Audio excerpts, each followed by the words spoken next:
الجماهير الأردنية والجماهير العراقية. البعض منهم بعد جابوا يذكر المباراة ذيك، والجماهير العراقية هم نفس الحالة، والبيجات انه هم ينشرون. اكو واحد ماذا شو اسمه سالم ماذا شو اسمه ينشر صديق كذب عم اللعبة ترى انتهت وراحت اصلا. واحد زحمة يتذكرها وينشر عليه، واحد ينشر على التعمري، واحد ينشر على ايمن حسين، وان شاء الله واحد يدعي الله لا يوفق الاردن. يا اخي احنا بشهر فضيل، شهر كريم، احنا بهذا الشهر بضيافة رب العالمين وضيافة الله سبحانه وتعالى. شك يا اخي تدعي وما ادري شنو كراهيه وضغينه. شاب الايام العاديه شو تسوي؟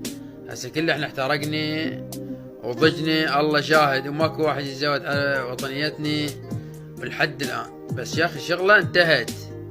يعني مثلا احنا ما اخذنا كاس اسيا، وبعدها طلعنا من كاس الخليج المجموعات، يعني هاي بعد يعني